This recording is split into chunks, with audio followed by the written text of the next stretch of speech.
Tennessee, a 20-10 winner over Mississippi State here at Neyland Stadium.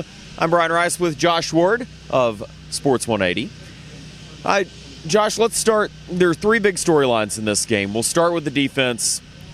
Looked punchless with the pass rush the last few weeks. 7 sacks, the key today. That defensive line was able to create pressure. Linebackers backed him up. Overall, just a solid defensive performance. Yeah, really, it was. And for Tennessee, it was at the very beginning of the game. Tennessee has Mississippi State pinned back, gets a quick stop.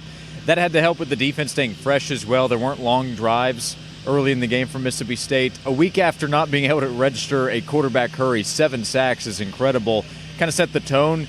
It really set the pace for what Tennessee's coaching staff was going to do with the game. Jeremy Pruitt said afterward, we probably can't win a lot of games that way, but it was good enough against Mississippi State, which was having its own problems. Tennessee took advantage and has to create some confidence for that side of the ball moving forward.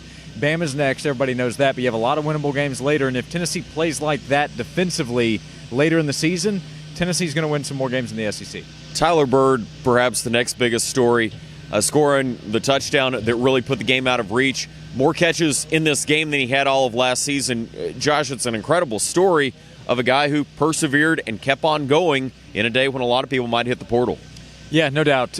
We've talked as this season has gone along about older guys needing to step up, and Byrd has done that in different ways, special teams, and then very importantly for Tennessee on offense today.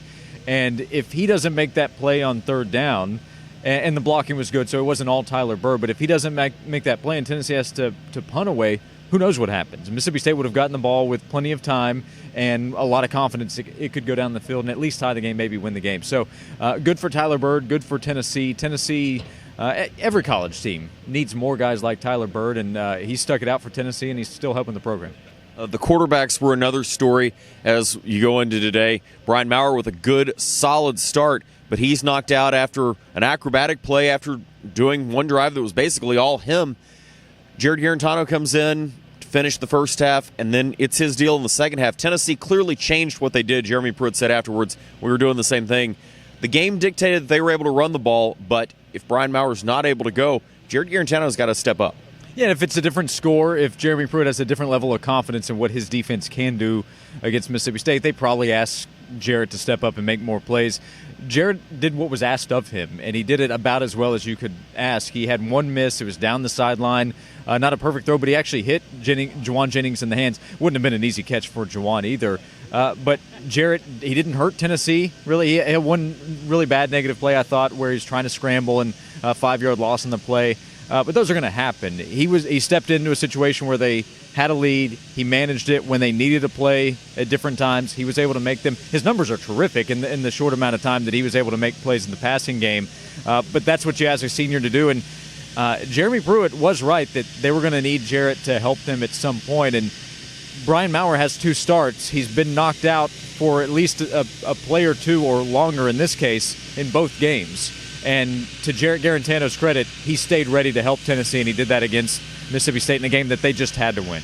Confidence was the word we heard a lot in the postgame press conference. Confidence going forward is a word we'll hear a lot this week.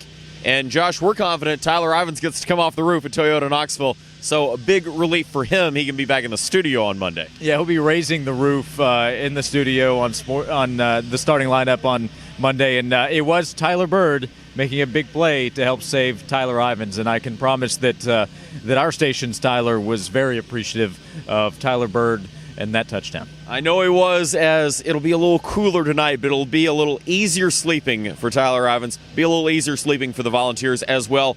Had to get up early for this one. We have to stay up late for next week. Alabama's a 9 p.m. kickoff that you can hear, of course, on The Sports Animal. We'll start breaking it down with Jimmy Himes and Tim Irwin at 8 a.m. on Sunday, and then all week long, starting at 6 a.m. on Monday. He's Josh Ward. I'm Brian Rice. Thanks for watching. We'll see you on The Sports Animal.